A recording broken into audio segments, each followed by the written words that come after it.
What does it mean to lead a sacred life? Is it to say prayers? Is it to come to services? Is it to do good? Is it to pray?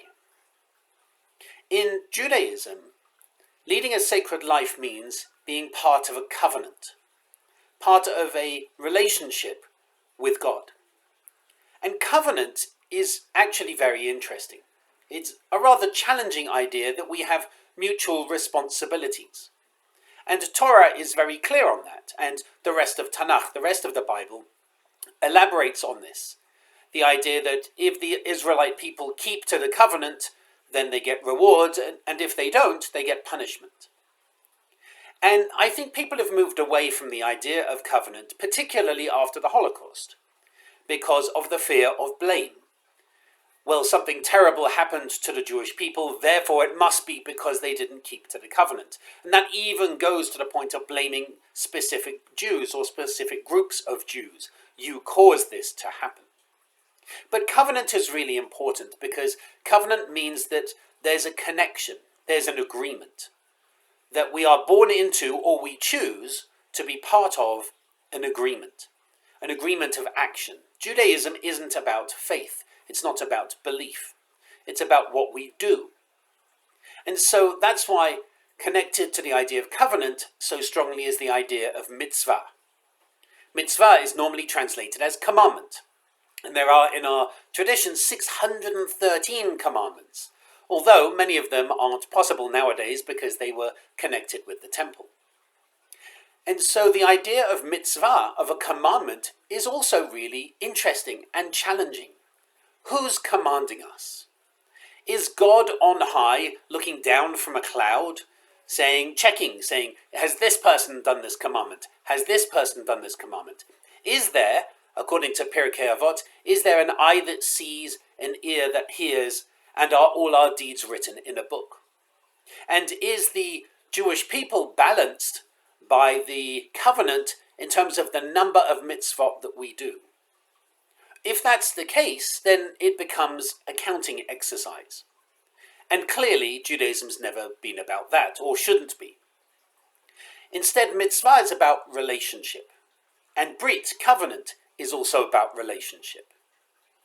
This Sunday, during our Introduction to Reform Judaism course, which anyone is welcome to at any time, you don't have to have come to all the previous sessions, we're going to be looking at living a sacred life. And we're going to be looking in particular at these concepts of Brit and mitzvah, of covenant and of commandment. Because I think it's fair to say a lot of people don't believe in a cosmic commander, in someone on high or someone elsewhere, a divine power who says, you must, you must. And is it possible to have mitzvah without metzaveh? Is it possible to have a commandment without a commander? Well, it depends on how you translate mitzvah. It comes from the verb savav, which does mean to command, but more modern translations take it rather differently. Rabbi Eli Tikvasera, for example, called them compelling commandments, that we feel compelled to do these things. Or compelling commitments. We feel compelled to commit ourselves in a certain way, not because God is looking down telling us to do it. Rabbi Mordechai Kaplan went even further and called them folkways, said these are the things that our people do, and that's why we do them. So we're going to be looking on Sunday at what it means to lead a sacred life, what it means to be in covenant, and what it means to have commandments. And we're going to look at traditional sources and more liberal sources, well, modern sources and ancient sources, to try to work out what it means for us today. And I really hope that you'll be able to join us for that, because it's a really interesting and I think really important conversation. But we also have other things this weekend. This evening we have our senior service where we pay tribute to our seniors before they head off elsewhere. It's always a very moving service. We encourage you to join us for that. Last Shabbat we had way over a minyan, which was very exciting for the Shacharit service. Feel free to join us. It's lovely to see more and more people coming back to that service.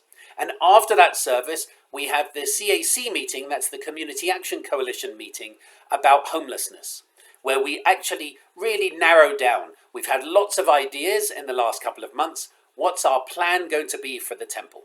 We already help people at the Interfaith Shelter in terms of providing food once a month. And if you're interested in that, please get in touch. We have a date coming up, in fact, I believe on the 11th. Please, if you're interested in helping, let us know. But we want to do more than that to help Santa Fe's homeless. So please come help us create a plan. The meetings for the last 2 weeks have been really, really powerful in terms of creating plans for moving ahead with community action. Please join us for that. And of course, for our Introduction to Reform Judaism on Sunday.